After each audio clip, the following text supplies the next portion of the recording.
This is a Fox News Alert. I'm Brett Baer in Washington. We have breaking news tonight about the FBI's investigation into the Hillary Clinton email scandal.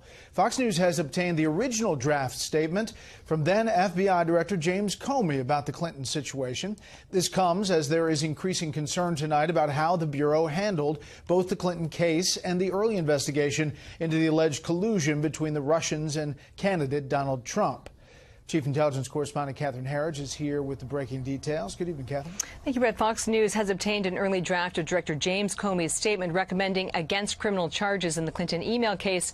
And it shows the term grossly negligent, which is a standard for criminal prosecution, was removed at least twice, among other edits that downplayed the mishandling of classified information. The early draft said there is evidence to support a conclusion that Secretary Clinton and others used the private email server in a manner that was grossly negligent with respect to the handling of classified information.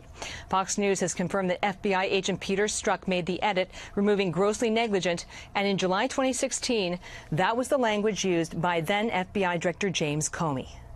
Although we did not find clear evidence that Secretary Clinton or her colleagues intended to violate laws governing the handling of classified information, there is evidence that they were extremely careless in their handling of very sensitive, highly classified information. In another key section of the draft, edits are made to downplay the prospect that Clinton's unsecured personal server used exclusively for government business was hacked. The early draft read, given that combination of factors we assess, it is reasonably likely that hostile actors gained access to Secretary Clinton's personal email account. Reasonably likely was changed to possible. A letter from the Republican chairman of the Senate Homeland Security Committee, Ron Johnson, to FBI Director Christopher Wray contained the Comey draft. Both Johnson and another leading Senate Republican want answers about whether political bias influenced the email and Russia investigations. There is a very good reason to suspect that people that were very early involved in the investigation and very deeply involved in it had biases against the president, and it's very unfair to the American people to have an agency with the reputation of the FBI that they would have political interference. Senate investigators are suspicious that Agent Strzok is the one who made all or the majority of these edits, and they've asked the FBI as much, Brett. Sure. And, critics of all of this say, yes, this has to be looked at. There could be bias here and it should be investigated. But the FBI's job is to get convictions and let the courts decide about fairness. So what do lawmakers on the Hill say where this is going? Well, what jumps out at me from this draft, Brett, is that when you look at the changes that are made, every single change really works in the favor of Hillary Clinton.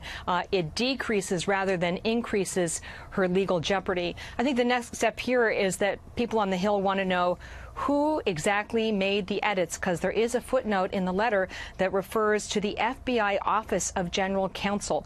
And that got my attention because the other person who's been at the heart of the texting controversy this week is that FBI lawyer, Lisa Page, Brett. Okay, we'll follow all elements of this. Catherine, thank you. You're welcome. More on this with the panel.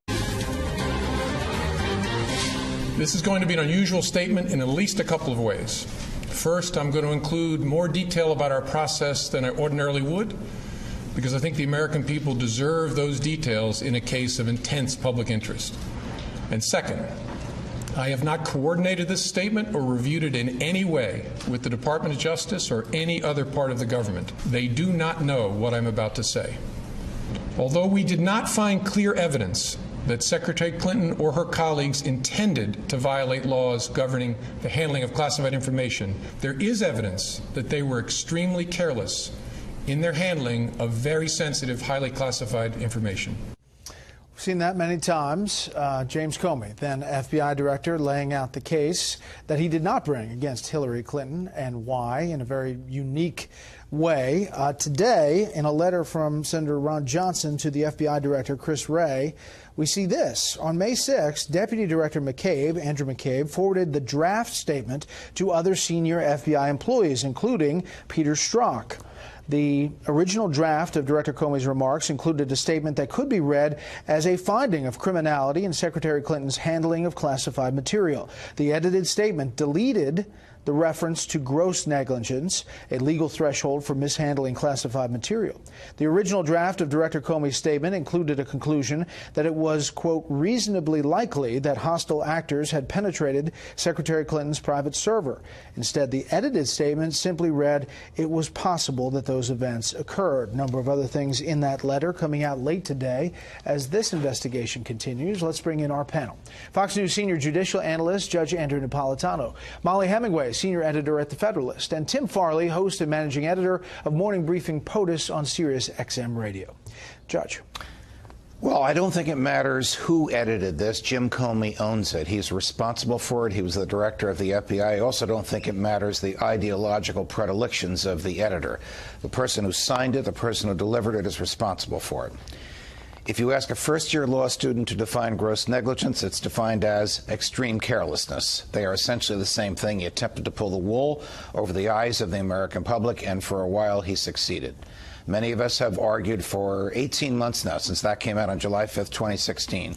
Jim Comey was wrong on the facts, wrong on the law, and profoundly wrong to make that decision and to make it public as if it were made with finality. The job of the FBI is not to decide whom to prosecute, but to present the evidence to professional prosecutors and the DOJ and let them make the decision. He took that away from them. Molly, you know what Democratic lawmakers, critics of this administration say, that this is all chum in the water. This is all thrown out there now to try to muddy the water of this Russia investigation. Yeah, there's so much to this story, you know, so many little details that people are getting caught up on. But ultimately, we're talking about whether you can trust our FBI to do a good job investigating people in politically sensitive constructs. That's an issue not just with the Hillary Clinton investigation, but also with the ongoing Donald Trump investigation. You know, I was struck by that statement when he just said, when James Comey, you just showed him saying that he had never coordinated what he was about to say with people in the Department of Justice. Yet we also know from these letters that, in fact, there was a great deal of coordination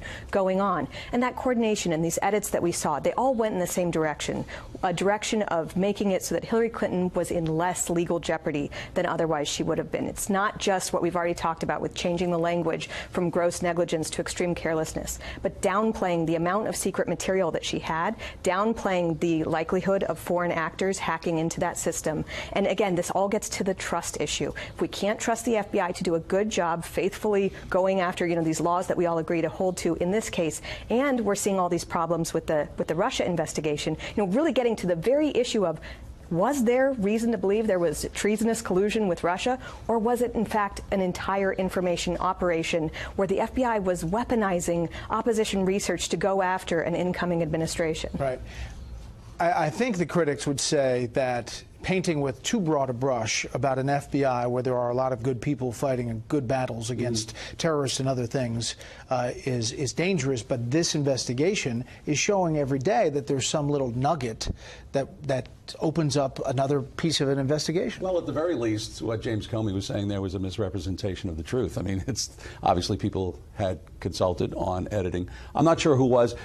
Differing with you, Judge, in one sense, I do think it's important to know who was editing, because I'd like to know what this process was all about. I don't really get a sense of this, and as Catherine reported, we really don't know who was responsible for all the edits. And we know that Peter Strzok was one, but there may have been more. And I wonder how much James Comey knew about the Exhibit A versus Exhibit B, the deletions, the whatever was taken out, or how the language was changed. I will say that one of the things that struck me is in the letter was the edits to downgrade the likelihood that hostile actors had penetrated Secretary Clinton's private server. Yes. Well, that to me is sort of like the idea of whether or not there was an investigation about Russia and whether or not they were responsible for the election. That right there is diverting attention away from a possible effect on the election. Also, the removal of the word intelligence agencies, because it seems to me that leads one to realize that there was a much larger operation going on here, or at least a concern, and that downplayed it. I don't know if it was for security reasons, but I'm concerned by seeing that and hearing the conversation that takes place now about what we thought happened in 2016. That's where I go on this. Same time today, the Russian leader, Vladimir Putin, came out and was asked a lot about, in 4 hours of a news conference, about this investigation and about Donald Trump. Everything is made up. All that is made up by people who oppose President Trump to delegitimize his work. For me, it is even strange. It is all done without understanding that this damages the inside politics. They suppress the resources of the elected president. It means that they don't respect the voters who voted for him.